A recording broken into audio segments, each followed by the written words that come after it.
Greetings, everyone, and welcome to a new episode of One Take. It's quick story time with your favorite quick storyteller, this guy.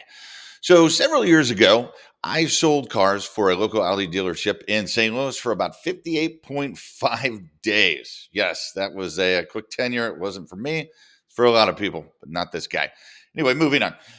So one Saturday afternoon, it's a busy day. Obviously, Saturdays are the busiest day, and this guy comes in and he was looking to lease another A4.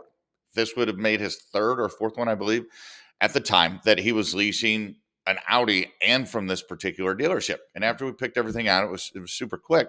We sat down to talk numbers. Well, we had to go through the same thing that unfortunately everyone has to go through pretty much, or at least back then in the auto business, which is you go back, the sales guy goes back, talks to the sales manager, or the finance guy comes back with an offer. That goes back and forth a couple times. Well, the first couple offers were absolutely horrible. Someone was playing a joke on someone. It was more than likely on me because I was new. But the buyer was incredibly frustrated. He stood up and basically yelled in the middle of a wide open showroom and was like, "This is bullshit. This is the third or fourth time I've been here. I'm a valued customer. Why can't I just get your best offer up front?" And I looked at him calmly and I said, "I would love to do that. I would love to skip all this crap. I would love to open up with our best deal and say, this is it. But the reality is that you as a consumer, and most of us as consumers, whether it's buying a car, buying technology, buying a house, or heck, sometimes buying dinner, we're not used to that. We're used to there has to be some sort of experience, some sort of turmoil. There has to be competitors. There has to be bad stories.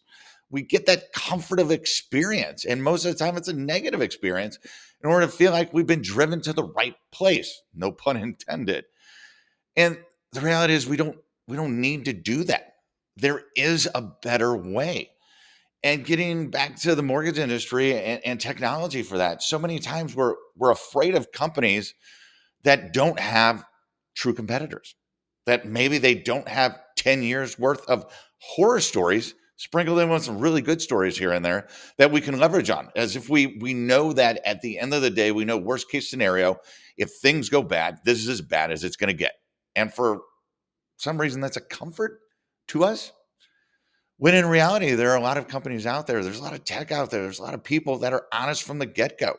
They maybe don't have a ton of direct competitors. They don't maybe don't even have 20 years of bad experience sprinkled with a few good ones. But that's okay.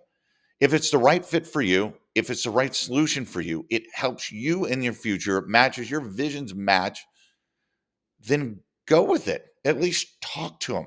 Have the honesty and the openness to move forward with that and not feel like you need that experience of negativity or somebody else's experience, frankly, good or bad, to drive you forward to your decision. Because at the end of the day, that guy didn't buy that Audi. We lost that customer. And how many more customers have they lost before and after before things change?